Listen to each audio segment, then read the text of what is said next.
Phoenix Down Radio is on the air.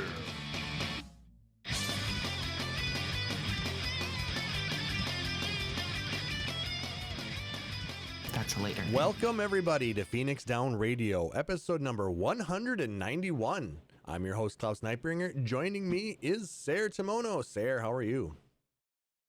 Oh, there was Oktoberfest. I had a whole beer. For me, that's a lot. I found a beer I don't hate. It tastes like bananas.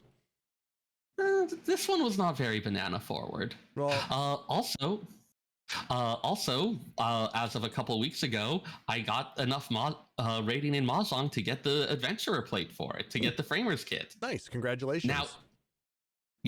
Now every single duty roulette I run with can know that I clack tiles. All of them. Click, clack, click, clack. Or you'll be clapping them according to your thing in Discord. Yeah, someone told me to do that as on a laugh, and I never actually changed it. Maybe I'll change that at some point. It's all good. Actually, a couple of the folks from Maelstrom Radio have asked me for Mahjong lessons, and Fisher Fruity has mentioned, or Fruity Snacks has mentioned that some of his folks are interested in that as well. So I might see business picking up for that soon. That could be Apparently, cool. every time a patch lull comes around, a lot of people start thinking, maybe I should learn to play Mahjong.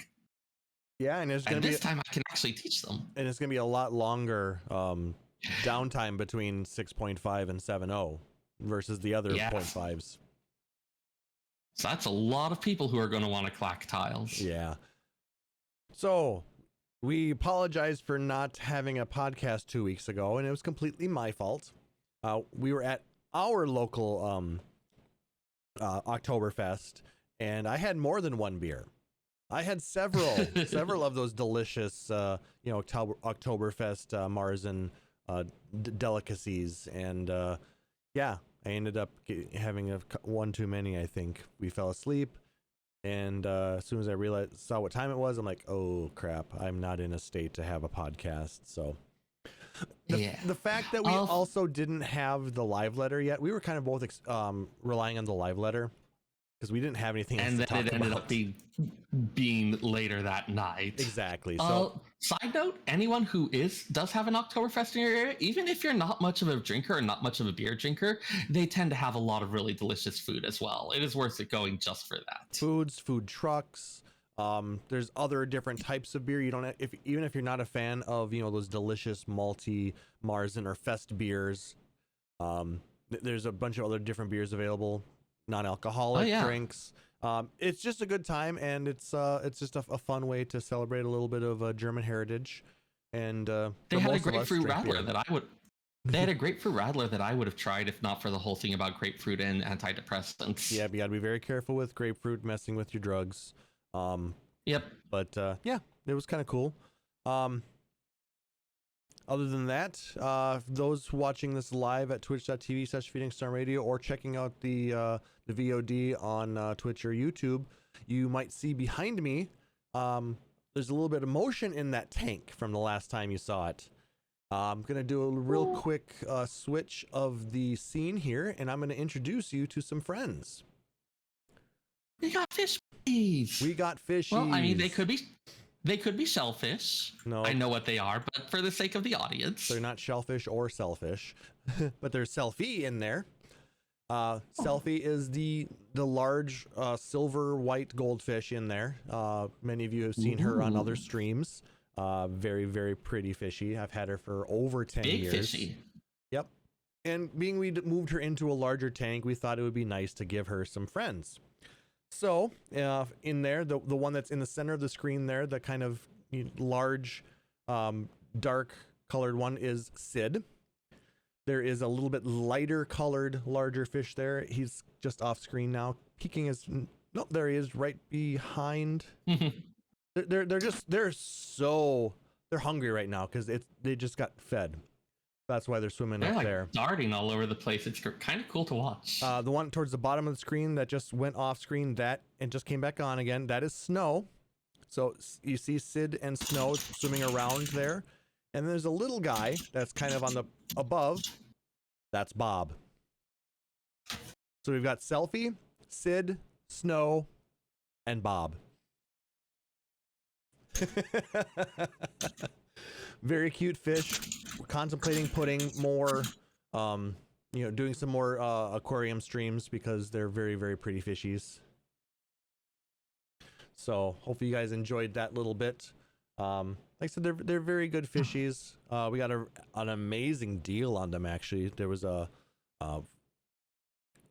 tropical fish store in Hopkins that we went to.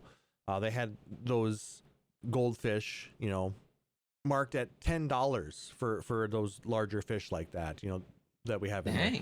I was able to get them for half price. So 3 fish for $15. That was pretty cool. Huh. And I would say you had put that on a little bit before the show, and I was watching them while I was working on the show notes, and I swear, get like some type of new age music going over that. You've got yourself a relaxation channel going. Well, I mean, we've done that and played a little bit of like either synthwave or some of the softer stream beats music. That's copyright free, so we don't get hit by anything. Right. Yeah, it's been kind of nice to have those. I might bring that up again if you guys are interested in more fish tank streams. I can definitely do that for y'all, because it is nice to relax, take a few minutes to watch the fish and just chill. I wonder if I could clack tiles while there's fish playing behind it. You probably could. That actually would be very, very, very nice. So, and I hope you guys like the look of that they have in the background of my camera as well, because it just adds a nice little bit of additional motion back there. Your shoulder is very bubbly. Bubbly. But yeah, I figured that was cool to show off for those guys. And so yeah, let's go ahead and jump more into the show. Thank you to our Patreon producers, Nicknar, Aurori, Ravenheart, and Mika. Your support is always greatly appreciated. So let's jump into that gaming community news. The big news that came out since the last episode was Final Fantasy VII Rebirth gets a release date and a new trailer. This is coming from GameSpot.com, written by Steve Pettit. I'll copy and paste that link in there. Final Fantasy VII Rebirth releases February 29th, 2024, a day that only comes once every 4 years. I wonder if they did purposefully target the leap day once they knew that it was going to be close to that. I really hope they did, because that's freaking awesome. Yeah, I like leap day stuff. Yep, so like I said, the next game will only be out in a year, right? Oh, like 6. Well, I mean, it's 4 months at this point. No, I'm saying, the next game after this one will be out in a year. I see. Yeah. I know, bad joke. No, I was just thinking about. I remember seeing on a workplace advice blog where there was an office where they would celebrate the birthdays for each person, but one person was born on a leap year, and so the manager, who's the one who wrote in, was insisted that they should only be celebrating this person once every 4 years. And this came with stuff like a little bonus in their paycheck, some other nice stuff, and so this person was getting less than the other employees. And that's bullshit. And the manager got it. Yeah, the manager got into some full-on fights in the comments and had later had a follow-up thing, and they never really seemed to get why this wasn't the greatest thing. No, you generally celebrate either the 28th or the 1st then. Yeah, but no, generally they were first, very I insistent think, that this person's birthday was this day, so it had to be on. Yeah, it was just a mess all around. Some people get really attacked. And people wonder why they don't like working for idiots like that. Yeah, people don't quit bad jobs, they quit bad managers. That's the one I've always heard. Yeah, that's actually a real big one. Anyway, continuing on. So this is going to be released exclusively on PS5 to start with.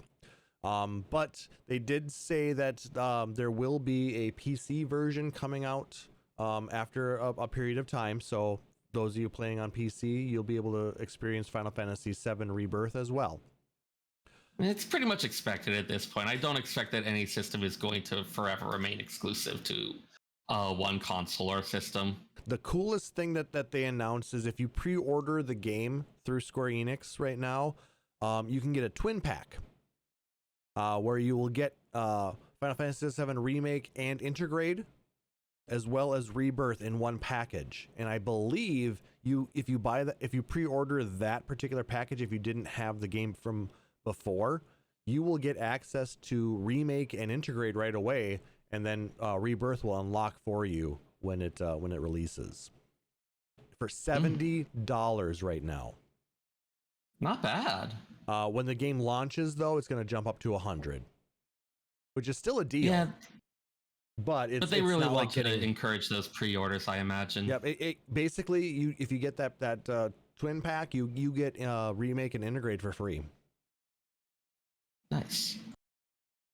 So that's pretty cool. And there are different pre-order bonuses for the normal and deluxe editions between Amazon, Best Buy, Walmart, GameStop, and Target. So pick whoever you want. All the usual stuff we'd expect. The collector's edition sold out in a matter of hours on the Square Enix store, and they wanted $329 for that one as well. Yep. We've had the usual accusations of scalpers. I don't know if there's any truth to that. I will note that if scalpers are going after this, that if they are having that much success, it's because there are people who are willing to pay those inflated prices. So yeah, I thought about it, but I didn't get the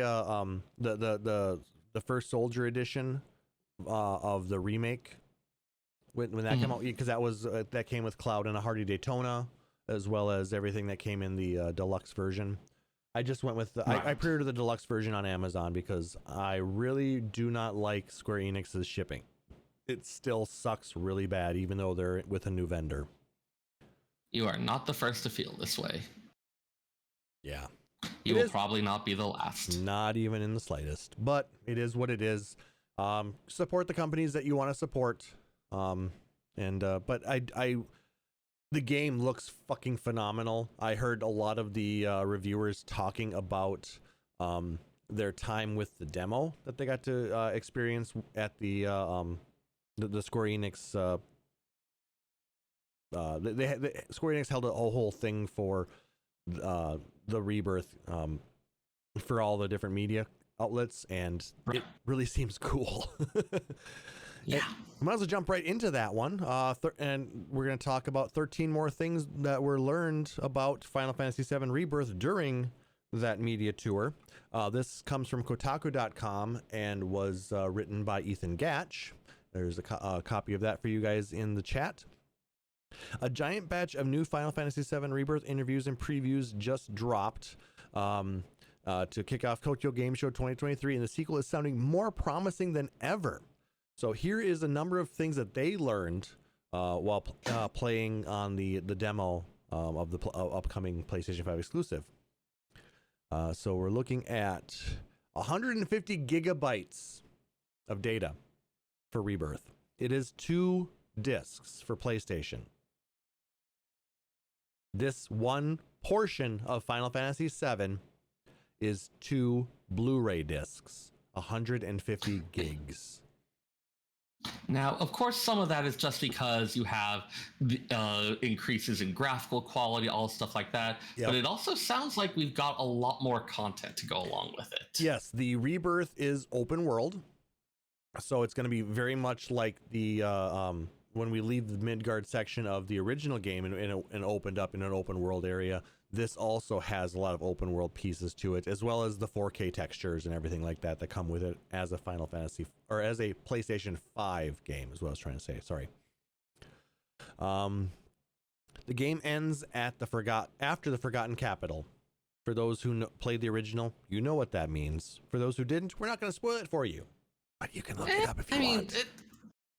It's old enough, and besides, one of the big things, I'm going to be the one to say it, like, the game is old enough, and the entire point is that it seems like the history of the original is changing. The Forgotten Capital was the end of the first disc of the 4-disc. Was it 3 disc or 4? 8 was 4 discs. 3 discs. Wasn't it? 3 discs. It was 3 discs, so the second disc was pretty much just the final dungeon. But it was also the end of the first leg. Major story beat, in that was the site where Sephiroth famously killed Aerith, spawning the first of what we would come to recognize as a lot of those internet memes, rumors about how to revive her. Just like in terms of the culture of the gaming, that was such a moment. it was one that in retrospect, okay, that's what they're going to do, but it felt so shocking for the time, especially seeing it happen on what was at the time revolutionary PlayStation graphics. Mm-hmm. So having that be where this one takes us to, it's kind of an interesting choice. Like, it feels like the obvious one, given that this is where this pivotal thing happened, where the story really took this direction, where you had, again, the death of Aerith, and we've got this setting where the history... Come on!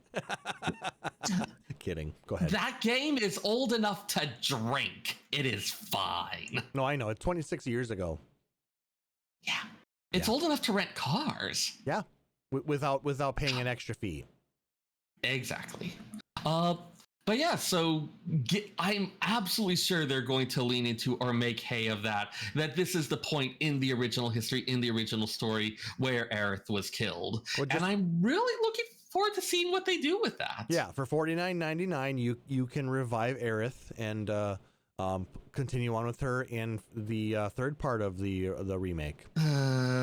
Don't give people... I mean, they already would have thought of it if they were going to do it, but don't even joke about that. That meme has been around for a long time. Like, all the various claims of how, like, oh, it was totally in there that they were going to, or, like, Hey, come on. So many rumors for so long. Square Enix lost $2 billion this year on because they took all of the production costs for Final Fantasy 16 on this calendar year, and their stock lost $2 billion in value. They're gonna do whatever they can to try and fix that. You don't think that they would try and pull some of that shit by giving us a Save Aerith DLC? No, what I think they'll do is they'll kill Tifa and we'll get a Save Tifa DLC. Or they'll give us a whole bunch of different outfits that we can buy as DLC. Each one with a unique stomach wound where Sephiroth kills them in this version. Though it's interesting bringing up Sephiroth because of some of the other features they mentioned. Mm-hmm. We do have a new batch of characters that will be playable in Rebirth. And Sephiroth is one of them. We get to play as him during one of the Mount Nibel flashbacks, I believe. They kind of showed a little bit of that in the demo that they showed off. Right. Some additional things. Hunts are going to be a thing in Final Fantasy VII now. You know that it started with Final Fantasy IX, I think, or was it 12? Yeah, 9 was kind of had some aspect. 12, I think, would be the one that really started it in what we know it as its present form. 11 had the Notorious Monsters, but then because 12 was an offline game, then they had the hunts with Clan Centurio, and then it's almost been a thing for for most Final Fantasy games moving forward. They had some sort of thing like that. 16 had them. I really enjoyed it. So I mean, I think it's really cool. Like, there had been ideas of like, hey, there are some rare monsters around, but 12 was the one that really first formalized the system with the idea of a guild that gave out hunts, various marks, awards, like really in a formalized way. Yeah, nobody, and like Alshalon in the chat saying everybody's camping Leaping Lizzie out in Gustaberg, that kind of fun stuff. I met one social group that I have been in for like nearly 20 years now because I got bored camping Leaping Lizzie and started shit posting, though we didn't have that term at the time, but I was shit posting in shout chat, and someone else started talking with me, and from that they introduced me to their link shell, and I made friends that I've had for 20 years. So yes, but also camping Leaping Lizzie was terrible, so I'm kind of of mixed minds about that. Seyrr making friends by shit posting, that tracks. That is pretty much my entire way of being. Additional things, they're adding some Chrono Trigger like abilities with synergy skills and abilities that combo similar to what they did in Chrono Trigger. So that's cool. Like the dual and triple tech kind of thing. Yep. In general, I think that's something that people really love. You get to see not just like a particular character, but seeing how they interact, oftentimes the comments they make with each other, the way that like one of them launches attacks or gingerly or forcefully grabs, stuff like that. Like it really is a chance to kind of develop the interpersonal relationships. So I'm a fan of any game where they have one of those. I mean, they started to try and do that with Final Fantasy 15 when they made some changes on the fighting system. And they did a pretty good job of it in 16 with the interplay between Sid slash Clive and the and whoever was in his party. There's a lot of good interplay there, especially with Torgal. I really enjoyed that. So if there's something similar like to that in 7 Rebirth, I'll be very happy to see that. This one's for you, Seyrr. There's crafting. It's probably a very simplified crafting system, but you can probably create and enhance some of your weapons, armor, and the like. Like, it's not going to surprise you. Give me a reason to make a shopping list, and I'm a little bit pleased. Yep. Mentioned... especially when you get the exact proportions of things, so that when you finish making them, you've used up everything, and you have those 4 open slots in your inventory. Oh, there's the dopamine. It's so good. I will say that the crafting system in 16 was nice. You just had to go up to the location of the person you needed to talk with, and you could turn items into things. So I enjoyed that. I'm always torn between something that's accessible and something that's really fiddly. I should be playing the Atelier series more. That's got the really fiddly crafting. Yep. We had mentioned that Sephiroth is playable, but Vincent is not, even though he'll fight with you, similar to what Red did. Yeah, I did see a sequence with him. Like, he's got his trademark gloomy attitude. So seeing that he is going to start a company but not controllable does kind of fit with the character. Someone who's got a reason to come along but isn't necessarily integrating him into the group. Yep. Again, with the changed timeline, the exact circumstances of this may be different, so it'll be interesting to see where they go with that. Yep. And while everybody watching the podcast today got to see Sid, or a form of Sid in my fish tank, those who played Final Fantasy VII Rebirth did not get to see Sid. So we don't know if he's going to be in this game or not. Oh man, like, given that he was former and was like quasi in the employ of Shin, in the original game, we meet Sid when he's expecting a visit from Palmer about the space program. Mm-hmm. I could see in a changed history, maybe he's more on Shinra's side. We'll have to see, but Which would be galling for people who loved the original Sid, I'm sure. And I thought I actually did like, because that was actually my first introduction to a Sid in the Final Fantasy universe, because I went from Final Fantasy, the original, to 7. I didn't have a Super Nintendo or an N64 or anything like that. So then, that was your first Sid. Yep, that was my first Sid back in 1998, I believe it would have been, when the PC version of the game came out. Swimming is in the game, and Cloud can swim. So that's kind of neat. And also a neat little thing that they found in one of the demos. The Junon dolphin is back. Aww. So Cloud gets to ride on the back of that dolphin when they get to the bottom of Junon. I swear, trying to like get that to the thing with the dolphin to jump onto the girder, that was just so arbitrary, and it just felt like okay, mash at it for a bit. Did this work? Did this not work? I didn't really understand the point of it way back when. I don't recall much of it, to be honest with you, so it is what it is. I mean, there was also the CPR minigame, so that was just a time. This was probably the funniest thing that I read in that article. And the picture that they included in the article is hilarious. Red 13 rides a chocobo. Oh, that can't be good for his spine. No. I mean, poor Red is like a four-legged creature who normally walks on all 4 legs, not used to like trying to sit on his hind legs while riding another creature. But it's kind of a blurred image, you know? Yeah. It's a blessed and cursed image. It's cute, but it's like, what the fuck were they thinking? You'd think you'd be able to keep up well enough just running next to the party on chocobos. Yeah, I mean, like, okay, he's definitely holding his tail up for balance there. I am slightly concerned about what I'm looking at and here. is holding reins in his front paws. They're there. Didn't. Oh my god! I didn't even notice that. Yeah, that is a thing. I told you it's blurst. Yeah. Well, and, I've seen it. I can't unsee it. And from Can You Pet the Dog? That Twitter account. You can pet the baby chocobo chicks. Excellent. Just like you could pet Torgal in 16, you can pet baby chocobos. And Zack gets an entire episode to himself.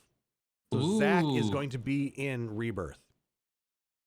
Yeah, they had hinted it with those teaser sequences at the end, that there was something going on with the nature of this with the multiple timelines. We saw Zack appearing in something with, again, having different details.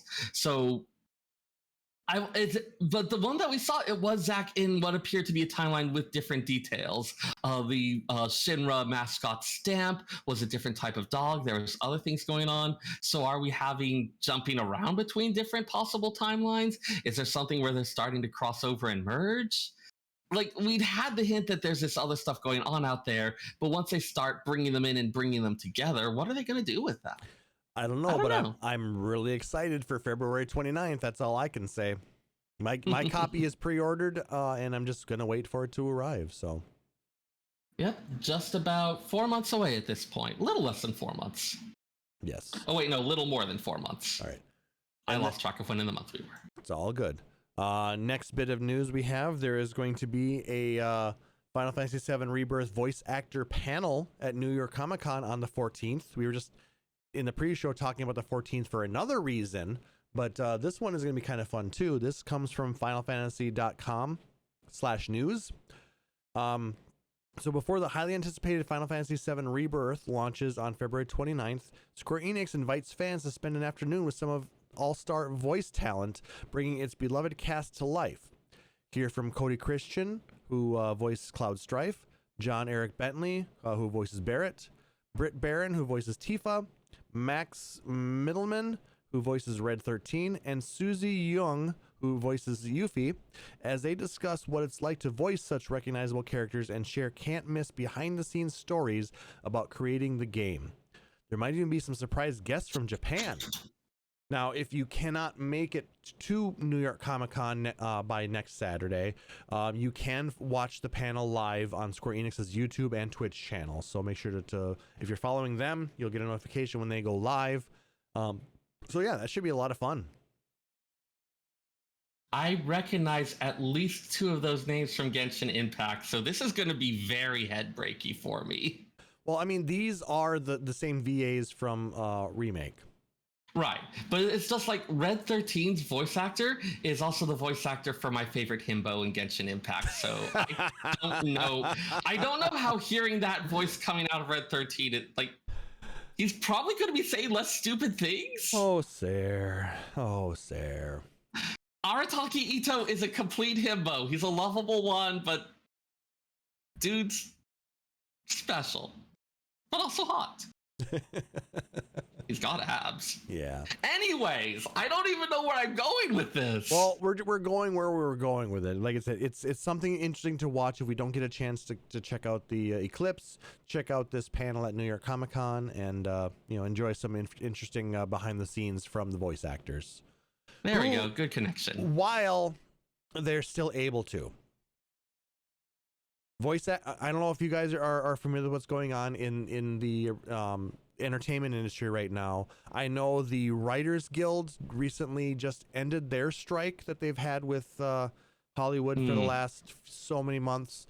The Screen Actors Guild are still on strike, and the SAG members for voice actors are they're contemplating a strike if they don't get the same types of things that their acting compatriots on SAG are looking for. Things like protection against AI and things and just more safety things. So it's entirely possible that all this could be really fucked if SAG decides to do a voice actor strike for video games. Yeah, I absolutely get why the concern about having AI, like you act once and then they use an AI to replicate your roles from then on. Like that's a real thing right now, and that's a thing happening right now. Yeah, it's being right now. The biggest thing it's being utilized for is like deep fakes and trying to do like phishing and those types of attacks, you know, to try and gather information from hackers. So just imagine, you know, if they're trying to use it for nefarious things, it's just, yeah, I don't know. Yeah, I'm not sure what I feel about all that. Also, some distressingly hilarious memes. Yeah. Which, as much as I enjoy the memery, what it's coming alongside is like, this is a hilarious time, but the kind where you're like laughing nervously and wondering what might be next. You know, I wonder if that's why Amazon canceled the Samuel L. Jackson skill that used to be on their personal assistant. Huh. I don't know if you remember that being a thing. You could buy the Samuel L. Jackson voice for either $2 or $5. I don't remember how much, but we tried to use it the other night and they said it's no longer available. I'm like, are you fucking kidding me? I paid for that. Well, I mean, I wonder if they ever got like... They did get permission from him. Yes, okay. Samuel L. Jackson worked with Amazon to get that set up, but I wonder if because of these things, maybe they had to backtrack off of it or something because of the... If they're now working under new rules about what they can do with... Yeah. Maybe. I don't know. We'll have to figure out what's going on. But anyway, it's really... It's crazy that we are getting that much closer to Skynet with all this shit. So we got to be careful. Come with me if you want to live. All right, let's continue on here. According to a leaker, Final Fantasy VII may not be ported to other consoles. This comes from GameRant.com and was written by Truman2. I'm going to copy paste this one real quick. A reliable video game leaker claims that Square Enix has no plans to bring Final Fantasy VII Remake Trilogy onto other gaming platforms like Switch or Series X. The second part of the trilogy, Final Fantasy VII Rebirth, recently got the release date, and fans have been eagerly anticipating the game, with the latest trailer for Final Fantasy VII Rebirth showing off plenty of things to be excited about. Shortly after this trailer dropped, Square Enix also confirmed how long Final Fantasy VII Rebirth would stay a PS5 exclusive game, which was only until May 29th, 2024. So that's when they're expecting the an announcement about the PC version of it. However, while this window seems like it'd be a prime opportunity to bring the remake to other platforms, there are apparently no plans to do so, according to reliable leaker Nate Drake. So, you know, with SE and their new CEO talking about bringing a whole bunch of games like Final Fantasy XIV over to Xbox, it seems the Final Fantasy VII trilogy may not be one of those that's going over there. What are your thoughts on that, Sarah? Oh, I mean... Prepare for a long rant, guys. Kidding. This is one where it's like, God, there's so much going on, like trying to decide what should go. I don't even know what the relationships between the various companies look like at this point. Didn't we just wrap up at least some litigation over potential mergers? Well, they've been working on, you know, Xbox's acquisition of Activision Blizzard. That's the one. Yep. Just like you have this constant landscape of all these different companies that are trying to figure out which one to work with, wanting exclusivity agreements, wanting to make it available on different ones, whatever the development process and cost looks like. Mm-hmm. I mean, God, there's so much going on with it, it feels like. I mean, and I don't even know how to keep track of it at this point. It's funny that if you think about it, the fact that they're going to be doing a PC port of it, I mean, it's not that much difference to port it over to Xbox, really. Is it? Well, I don't know. The hardware itself is in the new Xbox is so close to a current gen PC. Well, same with the PlayStation, actually. So you would think that it wouldn't be nearly as hard to port something over to something that has a similar hardware layer that that we have right now, versus you go back to the PlayStation 3. That was cell technology, a completely different architecture, and that made it very difficult for people to try and make things very easily port back and forth between consoles. So I don't know. I'm not a developer. I mean, all of this is speculation. It could be something completely other than tech stuff, like, oh, hey, it needs to be offered, through these distribution methods, and that's more feasible on a PC than on a console. There could be any number of other considerations involved in this. No, absolutely. There could be a number of. It feels hard to say. It's very, it's very possible that when this trilogy went into the development phase, that they had signed an exclusivity deal with PlayStation until the completion of it. So maybe once all three are out, we could see them at that point being ported to Switch and Xbox. But I mean, that is the other thing. It doesn't say they're not going to do it. The current thing is there's no plans one way or the other. Yeah. We'll have to see what ends up coming with this. A lot of this is all speculative. We do not have access to their boardrooms or their meetings, so we don't know what's going on with any of these contracts. You should not short sell any stock based on what we say, like ever, for any reason. If I say short sell this stock or this person with the gun pointed to my head will kill me, you should consider it carefully. But just don't do it, Oh, no, I mean, think carefully about it before you do it. Yeah. I'm not licensed to anything. I mean, I guess I have a driver's license. Yeah, I have certifications, but they're not licenses. There we go. So I'm certifiable. In conclusion, Phoenix Down Radio insists that you let us die. Wait, what? Phoenix Down Radio is certifiable. Ooh. I'll go with that one. All right. This next one was a kind of a fun little one that I found on GamesRadar.com. It was written by Ian Harris, and apparently in Japan, Colonel Sanders is a black mage. So questions that no one asked. Exactly. As part of a teased collaboration with KFC in Japan, we see Colonel Sanders looking a little bit like Gobert Manderville. It must be said. Taking in some of Eorze's most tranquil vistas. If that alone isn't enough to convince you that he's among the culture, we then learn he's a black mage.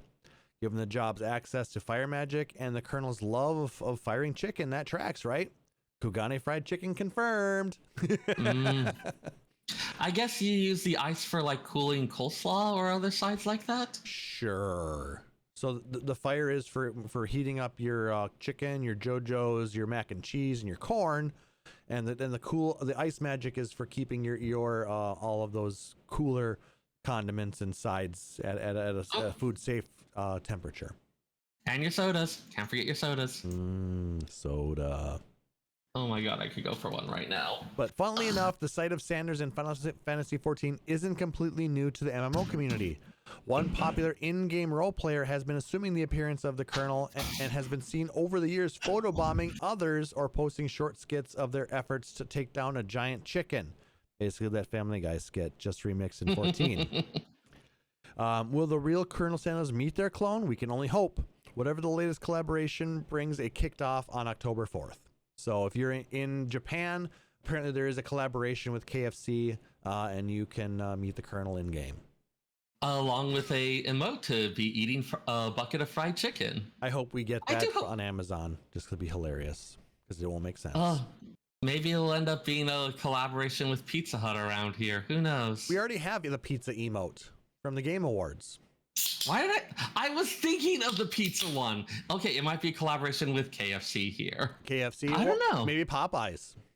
Love that chicken from Popeye. Oh, that would be all kinds of awkward if they had it as a KFC one and you've got the iconic bucket. I'm teasing. The idea amuses me. Yeah, it amuses me a lot. This one I thought was very interesting as well. This is coming from Dicebreaker.com, a site we don't normally talk about, but it's because it's talking about a tabletop RPG for Final Fantasy XIV. Apparently, Final Fantasy XIV will be getting an official tabletop RPG release for its 10th anniversary, written by Matt Jarvis again at Dicebreaker. Final Fantasy will release its first ever tabletop RPG adaptation of the long-running video game series next year, in collaboration with the 10th anniversary of the MMO outing Final Fantasy XIV Realm Reborn. The RPG will be based on ARR, the immensely popular installment of the franchise released in 2013 as a reboot of the failed original. Thanks for reminding us. Really appreciate that. Okay, so they aren't going to have any rules for how you can make your proto-ancient yada yada yada Exactly. OC. I'm okay with this. The starter set will include both books let's see, I'm trying to find it here. So pre-made characters for 4 of the jobs, based on Warrior, White Mage, Dragoon, and Black Mage. It also comes with dice, of course. 6 20-siders. Yep, and 10 6-sided dice. Branded with the Final Fantasy XIV logo, as well as an encounter map, character tokens, and ability markers. It's set to release next May with the starter costing $60. Yeah, I've been curious about it. Does seem like they're using a custom design system for it rather than doing something with, for instance, D20 system or similar. Yep, they're not running D20, they're not running D10, they're not running D6. It's a very, very bespoke system for this game. And yes, I mean, I pre-ordered the degree to which it is, I think people are going to be very interested to find out how much they created their own.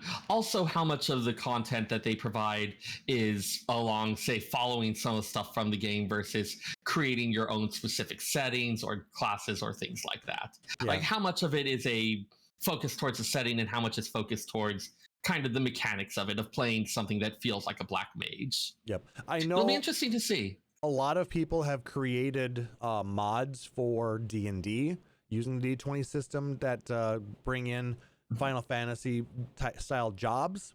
But this is the first time we've actually had an official Final Fantasy tabletop role-playing game. Like we had that gentleman who did a Final Fantasy VII based off of the World of Darkness rules, the D10 system.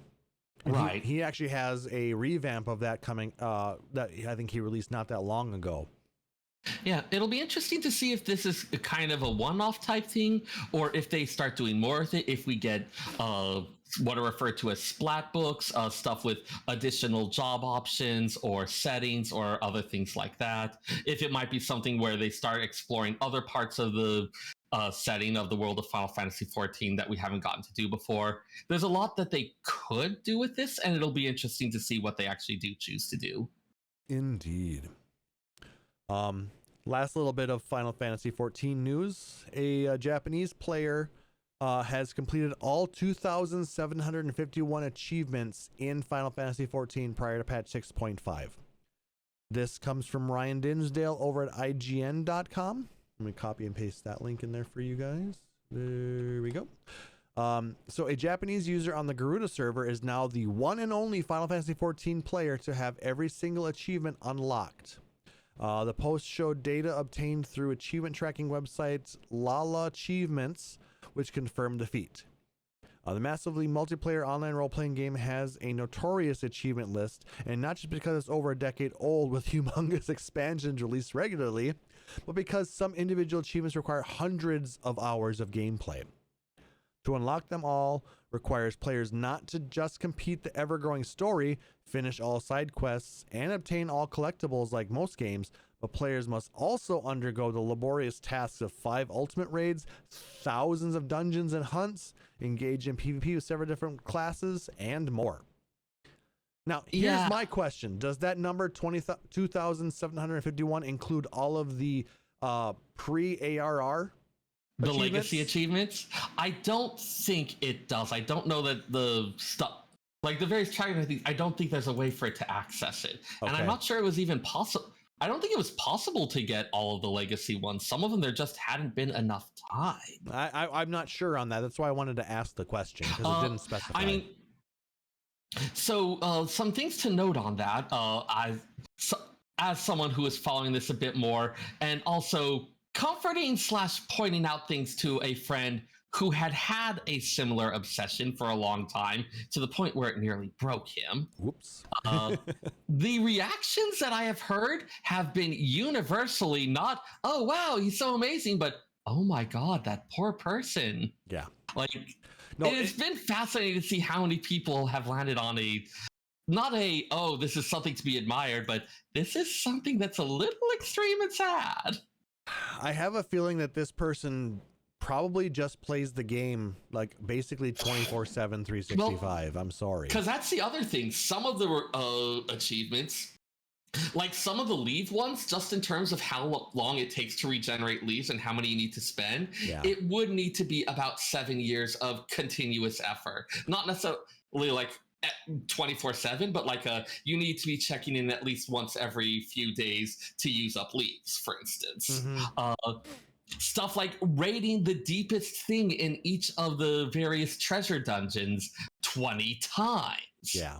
Which means that you're going to need, even if it's like, you're looking at hundreds of maps of each type, not just the most current one, but going back or probably doing it when it was current. But you've got like the Aquapolis, you've got the Dungeons of Liga, whatever it was for Stormblood. Oh, the Canals of Uznair, of which there were several different types. Yep. And then of course the Excitatron, everything. Yep. Yeah, all of them have had their specific ones, and there's all the deep dungeon ones. There's all of the different ones for all of the mounts, all the deep minions, the deep dungeon solo, all the tank requirement ones. All of the there's so you've got the time requirements on that. You've got the skill requirements in terms of being able to clear all of the ultimates. I'm sure there's I won't even get into some of the stuff for that.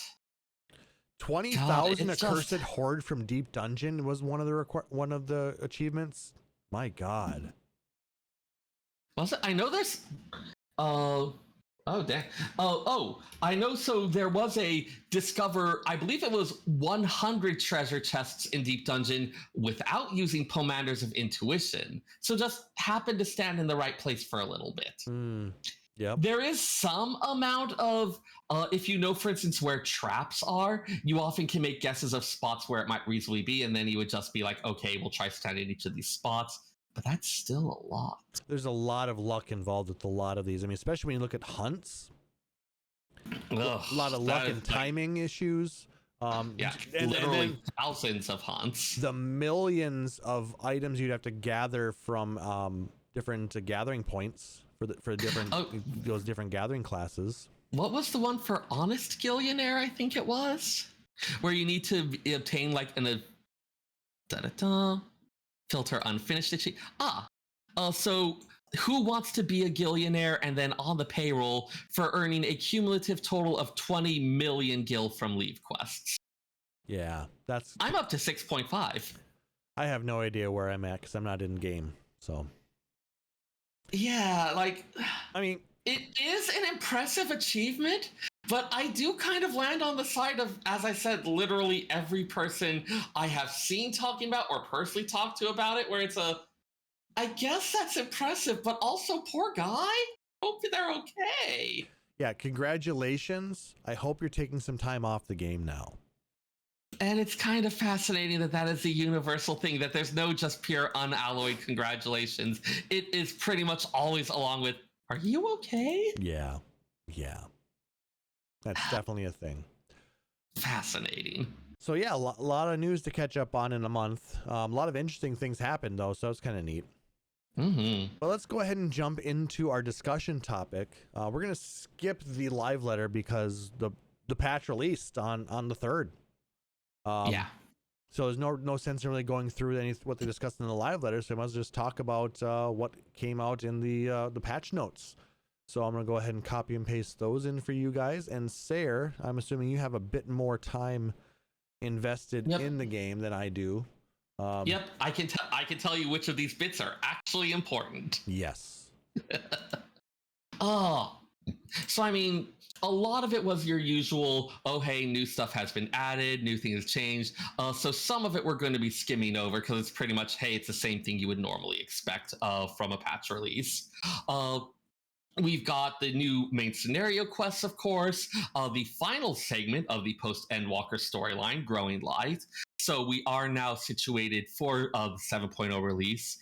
This was the first one where previously they would have done the X.4 and X.5 patches were doing a little bit more of the setup for the next expansion, and they're now going to a thing where those ones are completing the previous thing and it's kind of self-contained. And so this is the first one. The story mostly focused on providing a coda to Endwalker, and there wasn't that much setup done for Dawn Trail.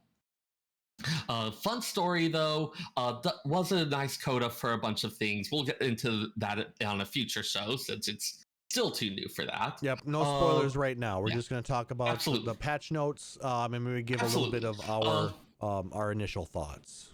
Yep, they did also continue to do some main scenario cleanup for the old stuff. The character portraits that they added in Endwalker now show in all main scenario instanced battles. So we do have that consistency throughout. People who are joining now will get that fully consistent experience. I really do appreciate the going back and making it so that people who are new to this, who are going through it, will be able to have a consistent experience rather than having the weirdnesses that we just got used to over the course of a decade or so. Yeah. They, of course, also added the final leg of the 24-man raid series, Myths of the Realm. They did add some new side story quests, including the traditional mount reward for getting all of the EX trial mounts, our new custom delivery client Margrat, as well as one last Island Sanctuary visitor quest. We also did... suggesting that the chat is suggesting that the person who did the achievement run should get a free subscription to Phoenix Down Radio for a year. Yes, and I agree with that. That definitely should be something. If they want it. Yeah. So part of me is like, no more things that bring you into the game. We're giving you a free subscription to your local gym for a year or something. I don't know. Also, your usual New Game Plus, including New Game Plus for the Legacy of Louisoix Levier, a series of quests about Louisoix that were added during the Rising, but were not part of the Rising itself. They are a permanent set of quests. Those have also been added to New Game Plus, along with the usual other additions that we would expect. And I believe now at this point, everything in Final Fantasy XIV is playable solo for the main story. So... This is the Pretty first. much. Everything you can get from the start of the game all the way through the end of 6.5 storyline without having to be with. I think you'll still have to jump in with players to do any of the trials. Yeah. Any story-based trial will have to still be done with extra players. Yep. Alsalon also said the thing that I was about to mention, the Crystal Tower, which is now required for MSQ, and the 8-man trials will still need it. Yep. But other than that, everything else is completely done. Can be done soloable. I mean, I will say I did run the new dungeon with trusts. Just because I've been out of it for so long. Run with the trusts, and it's kind of fun to do that. I'll have to say, I'm enjoying that more. I used to do it with another party or a group of people just to make it go a little faster because holy shit, it is very, very slow with trusts. I always do it the first time with trusts just so I can take time and look at things. And as well as learn about some of the different the different things for, I think they've also been willing to introduce slightly more complex mechanics in the dungeons, in part because trusts are available as something that can teach you them. Yeah, there's a couple of things in that dungeon that I was like, how is it that working? I'm trying to figure it out. I'm still following the NPCs, but trying to figure out how that one particular boss skill works with the disappearing staves. You know what I'm talking about? Yes. I'm still trying to figure out when they disappear, how they're appearing. Is it like a 90-degree shift or what's going on? I mean, I can tell you on that one, they're staying in the same place. It's mostly can you remember where they were for a period of That's what I thought, but I remember one time it seemed like they moved. So far as I know, they didn't. I stood in a spot that was supposed to be empty, but there was something that showed up there, and we died. It was weird. I don't know. Yeah. So that confused me. Anyway. Yeah, your usual, some new items available for Fate gemstones, adjustments to all of the Endwalker treasure maps and the associated treasure dungeons in terms of the loot. So some new fun stuff to craft into various things, all the various new outfits and other things like that. Granting free companies are getting even more charge symbol options for their crests. The charge being like the little outline of a chocobo or the exploding fire or whatever it is. Yep. That is the formal term for it. But so there's that many more options. Yeah, I so noticed, you can continue to differentiate your free company. Yeah, they added the one I noticed that they showed off in the patch notes was a pinion. Yeah, it's kind of neat looking. Yeah, especially given the 10th anniversary and the Phoenix image that they were going for. So very nice for us. I'm very pleased with that. Exactly. Subaquatic voyages continue to have new areas and items with the max submersible rank increased to 115. More furnishings, including yet more from the furnishing design contest, along with orchestrion rolls, aquarium fish, and a new seed for flower pots. So lots more of that content for people who like to decorate and build up their houses. And we've got some some more exciting changes on that front. Yep. And then they added the lupin seeds as a flower pot item, which is really nice. They're really pretty, actually. The sheer variety of flowers that they're offering, I kind of wonder if they're just like constantly looking for any time a player mentions another flower would be nice and be like, okay, add that one next. Oh, but I don't need any additional aquarium fish. I have these guys. There they are. I mean, they're good fishies. Please don't give your fish voices. Why not? Put little collars around their necks, like in Up, so they can talk like Doug and Alpha and them. I am very worried about what fish would say. Ooh, food. We've got the Island Sanctuary expansion, which we've got your usual Sanctuary rank increase. The enhancements to the island this time around include a new gathering area, new exchange rewards for your calories, and new structures on the island, as well as your usual new crafting recipes, produce, animals, and foraging expedition rewards. A couple notable things. They've started a new felicitous favor system where rather than choosing the items that you want to distribute based on market demand, you are asked to ship specific items. Fulfilling those requests give you a currency that is used for buying special rewards. That in this particular case, the tokens you receive from that do expire after some amount of time. So it's not a matter of being able to just like build up your rewards over time. To get those higher value rewards, you are going to have to really commit to fulfilling those felicitous furball requests. So much for being able to just play the game at our own pace, huh? I mean, if you want these specialty items, you can also just choose to have it be an undeveloped, just have your feet in the grass. Like, that's still always an option. Yeah, it is. And a change that I did not realize how much I wanted it until it was mentioned. The landmarks can now be rotated in 90-degree increments. I can have my clock tower's clock face actually looking out over the island instead of pointing towards a wall. Nice. I have my clock tower where it is because it was the only spot left after I was up, but I was so annoyed at how useless it felt. And so being able to make those tweaks so that no matter where you place those landmarks, they'll be situated properly to give your island that picturesque appearance. That is one of those things that feels really minor, but I cannot believe how pleased it made me. Your usual new other changes that we tend to see a lot, but still always nice to see. We've got more hairstyles available to the Viera and Hrothgar. Your usual adjustments to Wondrous Tales with the new duties, and including new prizes for Wondrous Tales and Faux Hollows.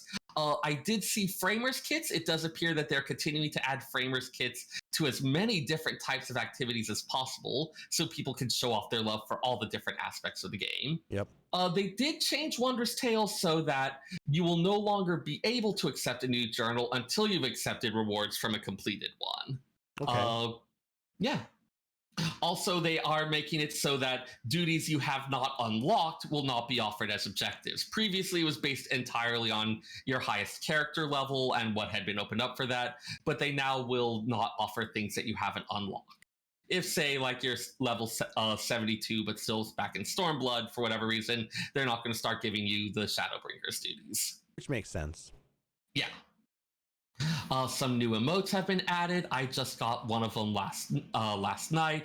The PvP Series 5 gives you the slump emote, which lets you persistently slump your head in disappointment. Very good after many rounds of PvP. Because you're just kind of feeling defeated. We were so close, and then adders started focusing on us for no apparent reason. You did something wrong, didn't you, Seyrr? I did. I actually didn't do anything wrong. Sometimes one of the teams just focuses on another one that for reasons that seem to make no strategic sense. Did you aggro everybody and piss them off? No, I'm usually on Bard. Are you kidding? That's what I do on Bard, is I go and aggro and piss off everybody. Oh.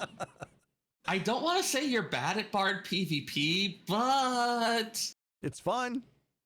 Yeah. And which of us is the one who hits Battle High Five somewhat more regularly? Who has more fun with it? I mean, I'm still having fun. Anyway. But so yes, now you can display your disappointment for that many more situations. Your usual action and trait adjustments. This time around, we saw pretty much just straight across the board, all of the adjustments were potency increases. For Paladin, Reaper, Bard, and Red Mage. The focus on Paladin and Reaper was on improving their burst damage. For Bard, they wanted to focus on improving personal damage without significantly changing the attack rotation and songs. And the Red Mage, they were trying to give an in-general damage increase. Also, several adjustments to action descriptions for clarity. No change to the actual effects, just in describing them, so that people hopefully can better understand what they're doing. Nobody understands what they're doing. They don't read the tooltips.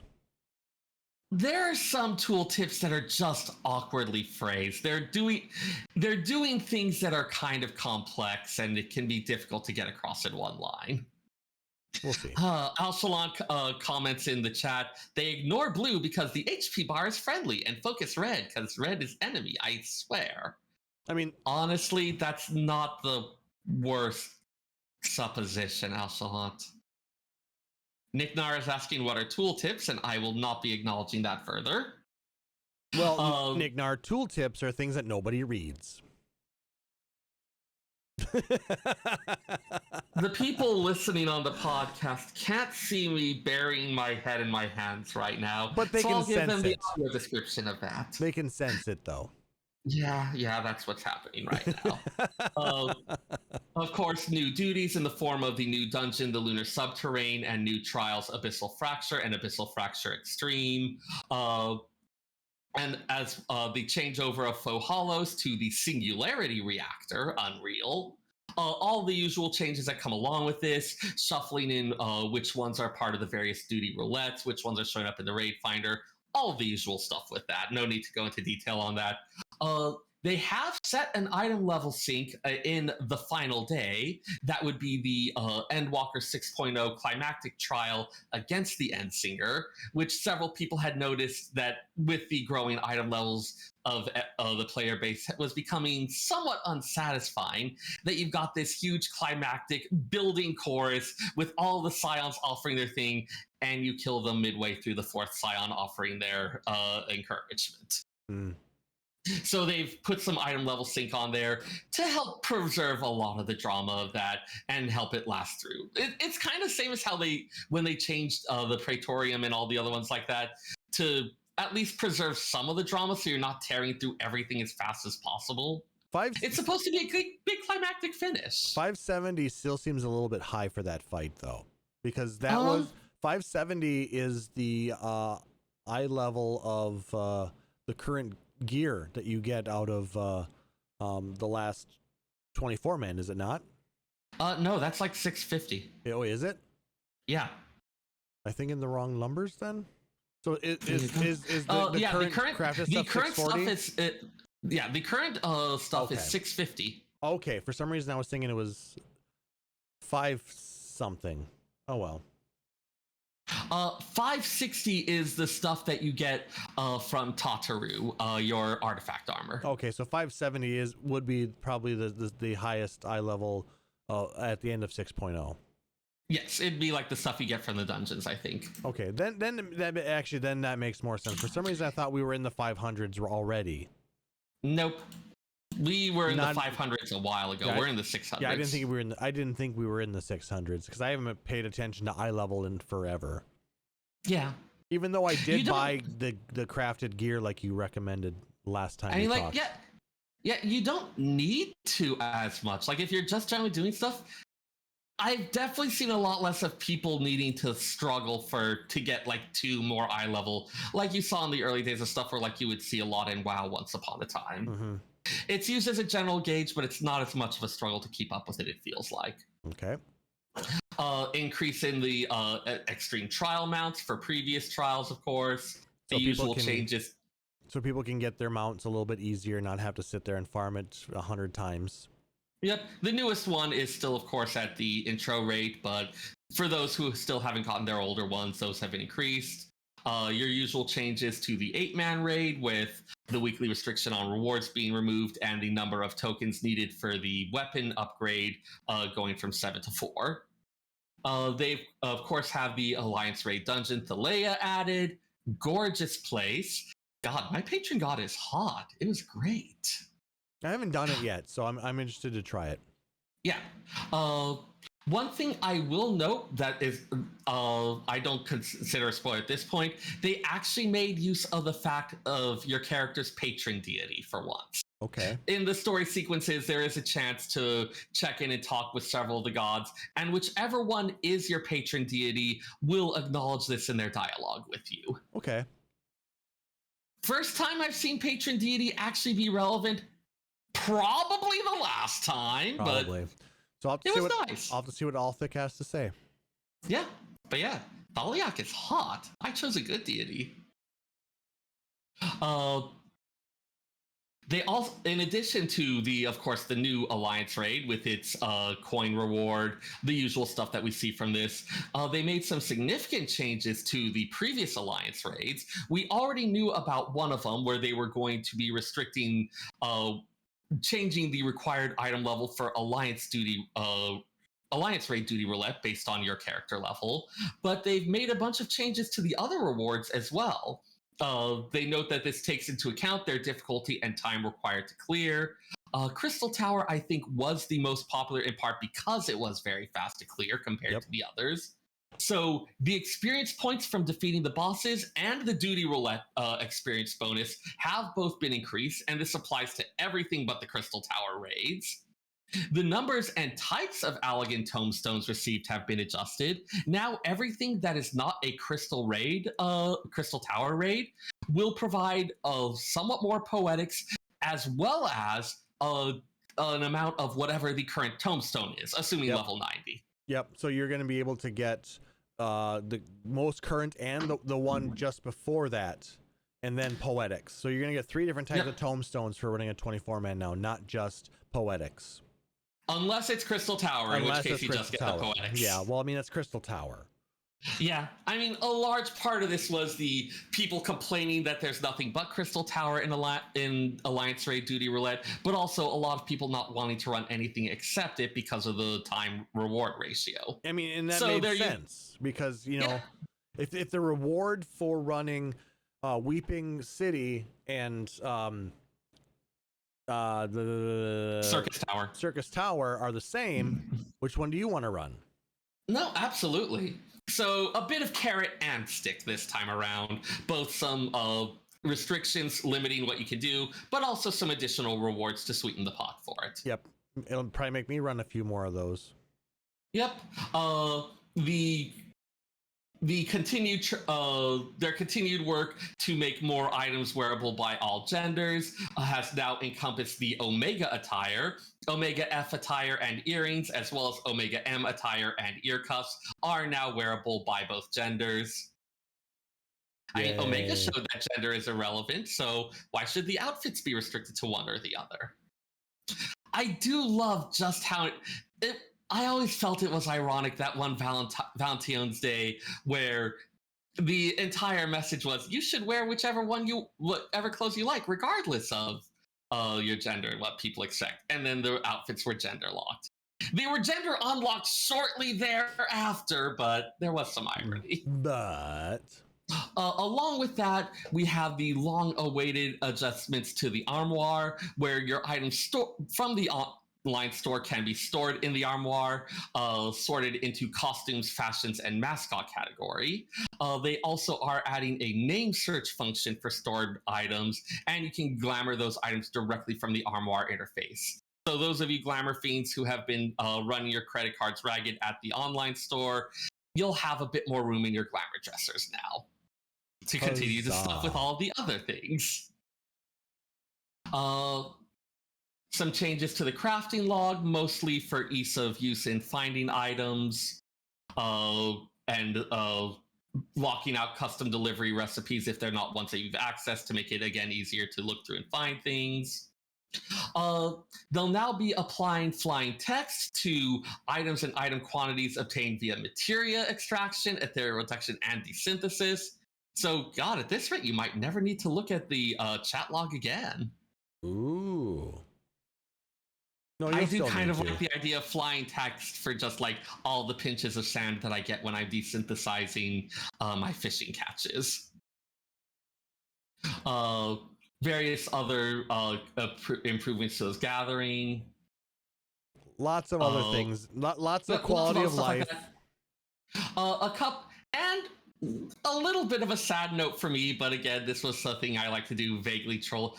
And that desynthesis, ethereal reduction, materia melding and retrieval, dyeing, and glamours can no longer be performed while in battle. Yeah, you shouldn't need to do that in battle, dude. Dude, what if I want to like re-dye my clothing to be blood red because I've just been hit with a really nasty attack? Wear the brown pants. Note to self: lay in supplies of orchard brown. Right. See, he's wearing the brown pants. Ah. And yes, various other bugs and the like addressed. We of course will have the conclusion of the Manderville weapons, the Splendorous tools, all stuff like that in a later patch. But for the moment, we've got a little bit more to occupy us, lots of fun things to play with, and pretty much getting ourselves settled in for the longest lull. Yeah, I mean, well, there's going to be 6.51, 6.55 is going to have some additional story beats, but we're not going to see anything new until summer. Yeah, so we're looking at about like 8 or 9 months. That's the longest lull we've had between a point X release or a point 5 release and the new expansion. Yep. So, like I said, I'm getting requests to teach Mahjong. So if any of our listeners want to learn how to play Mahjong, come ping me on our Discord. Visit us at phoenixdownradio.com for that link. Yep. Or you can find it in the chat. Seriously, I spent the last week gathering Mahjong teaching resources. I am so ready. I found an online player that lets you do Tibet rules, which is a simplified version that is excellent for teaching. I am going to talk about Mahjong until Klauss throttles me. He will fly out to he will make me fly to Minnesota on my own dime without telling me why, just to throttle me, just to add the insult to the injury. It's going to be great. No, I wouldn't do that. I have no idea what's coming. I wouldn't do that to Seyrr. He's actually very important. Excellent. So anyways, about Mahjong, we're going to start with a 4-tile set. So what were your thoughts of 6.5 otherwise for what you've played so far? So I was expecting something that was for the MSQ storyline. I was expecting something that was like a kind of self-contained little thing. I got something that, especially in this last patch, went to a bit further than I was expecting in terms of tying story elements together, in terms of connecting some previous stuff, and like Endwalker had been talking about like concluding this story that we'd been doing all throughout this Heidel and Zodiac story. And so 6.5 ended up concluding some other bits of it that I did I would have been fine. I would have expected to just like leave them in the background as like something that's just like, okay, and this is just the way it ended up. But it gave us a chance to like really finish up and restore some and really conclude all of these dangling bits of it. I really can't say more without spoilers, but just like some of the stuff relating to the Void, which really did end up being part of like the whole Hydaelyn, Zodiark, Ascian story, the Void being something that the Ascians had accidentally created. Mm-hmm. It was their first fuck up. Yep. I mean, that part's not a spoiler. That part was explained in previous patches. Yeah, just like resolving it and doing stuff with it in a way. They tied in some elements I honestly didn't think of and didn't think that they would be going with. We got to revisit some other elements, have other parts tied together. There were a couple bits that seemed like they were, if you want to be mean, you could say it was repeating previous stuff. If you want to be kind, you could say it was mirroring and like provide. But there was some stuff where we had to deal with some similar issues to things that we had before. Overall, though, I felt really good about it.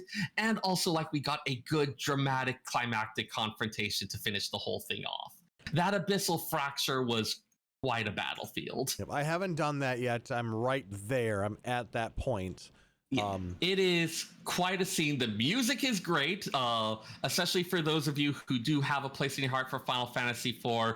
You're going to have a lot to love about this patch. I know. Myths. From what I've seen so far, story-wise, the thoughts of the things that they can do with the 13th. I mean, that's kind of interesting to see if they're going to do some Chronicles of a New Era pieces that do some things on the 13th similar to what we tried to do on the first. Right. So and if you have been doing the Void quests, the ones where you have those other remnants of the 13th that we dealt with a little bit in Shadowbringers, it does appear that they continue to react to your adventures there. So I feel like this is a thread that we could end up revisiting.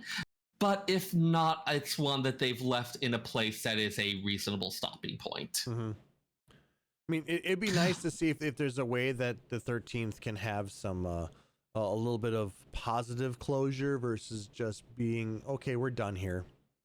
Yeah. Because, I mean, we keep going back to the first quite frequently. I mean, even in this new patch, that's part of Story Beats, we go back to the first.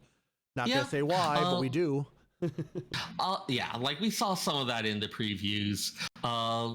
I'll save commentary on that for later on, but there's some stuff to be discussed there. Well, we'll have to see what maybe comes out of 6.55, or maybe some of the, like I said, Chronicles of New Era in 7.x. So we'll have to. Similarly with the raid series, plot-wise, ended up doing a lot of stuff that a lot of people were expecting. So it's not like it was super surprising, but it was in a pleasant and satisfying way. Lots of fun lore tidbits there. I was treating my raid group to all sorts of notes about various attacks and names of things that we were seeing throughout. So for those of you who can speak some amount of Greek or who know various things about the myths around the 12, there's a lot of buried fun stuff in there. I will note that when fighting Ossan, the tank buster that he uses is called the Arrow, much like the Astrologian card, and he does the pose from the card for it. Made me very happy. Very nice. It's like the Arrow. He's doing the move. He's posing like on the Arrow. Ah, so good. Yeah, I haven't touched that either yet, so we'll get there. Yeah. Fun fights. The last one is an absolute barn burner. Unfortunately, doesn't have yet another song with lyrics that are going to get stuck in your head for a bit, but it is a suitably dramatic and climactic completion to the whole thing. Okay. Good to know. Yeah.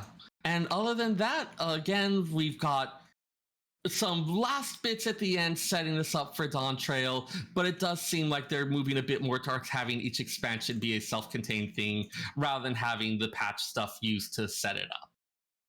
So we just have like a couple brief nods and hints about things that'll be coming. I'm just looking forward to more games, so. Yeah. I'm really looking forward to Rebirth, To be honest with you, I'm really looking forward to more Final Fantasy VII. Yeah, that team attack with Barrett and Yuffie or Yuffie. I always call her Yuffie. It's Yuffie though. That team attack between them looked really cool. Anything else that you wanted to talk about on this? Oh, I don't know. It's been such a long, crazy road. And I really want to teach people Mahjong. Who wants to learn Mahjong? It's great. Oh, For $49.95, Seyrr will teach you Mahjong. Wait, am I charging now? Checks payable to Phoenix Down Radio.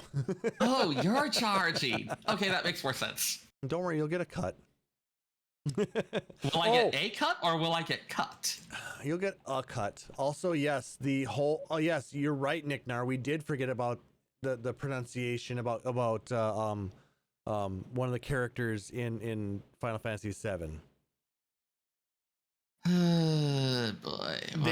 The VAs are pronouncing it Kate Sith. Which is, yes. They're pronouncing it like it looks, but they're not pronouncing it like the old Celtic goddess Katshi.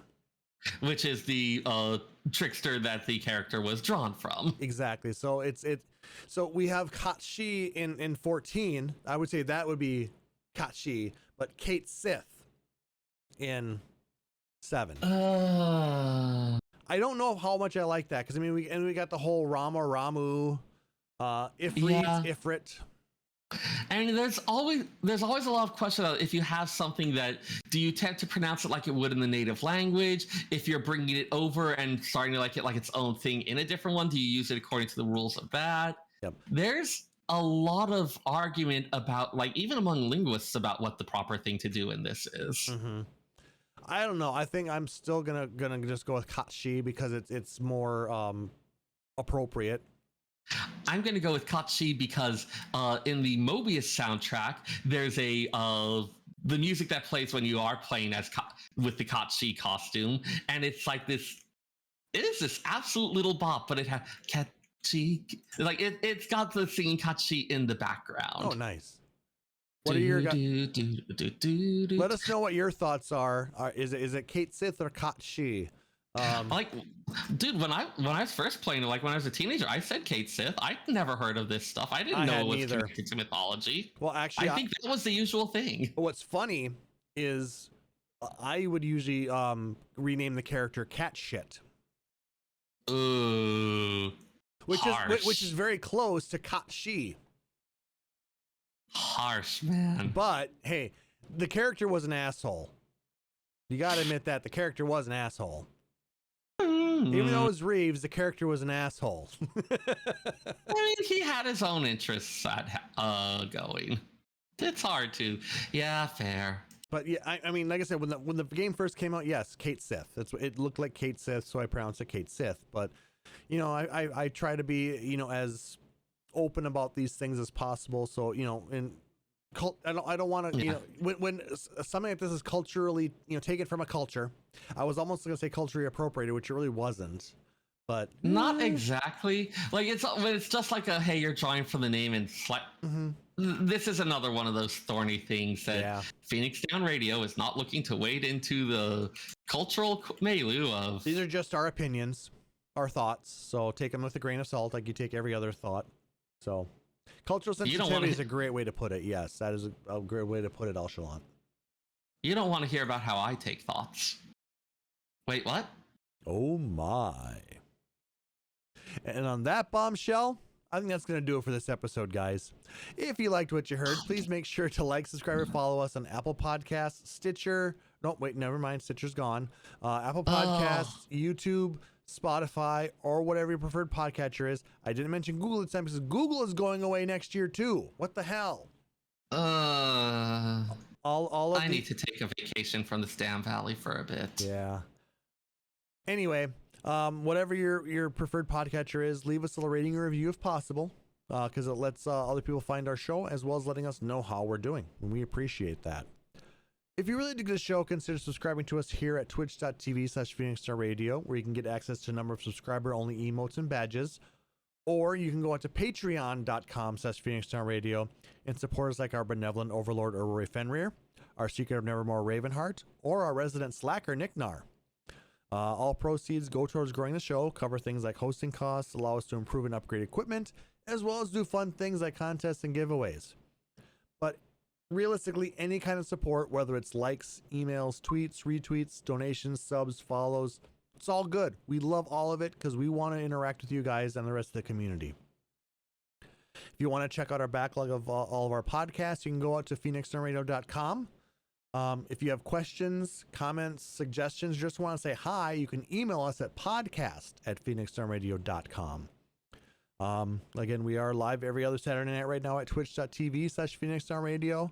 And we do put the VODs up on our YouTube page, youtube.com/PhoenixDownRadio.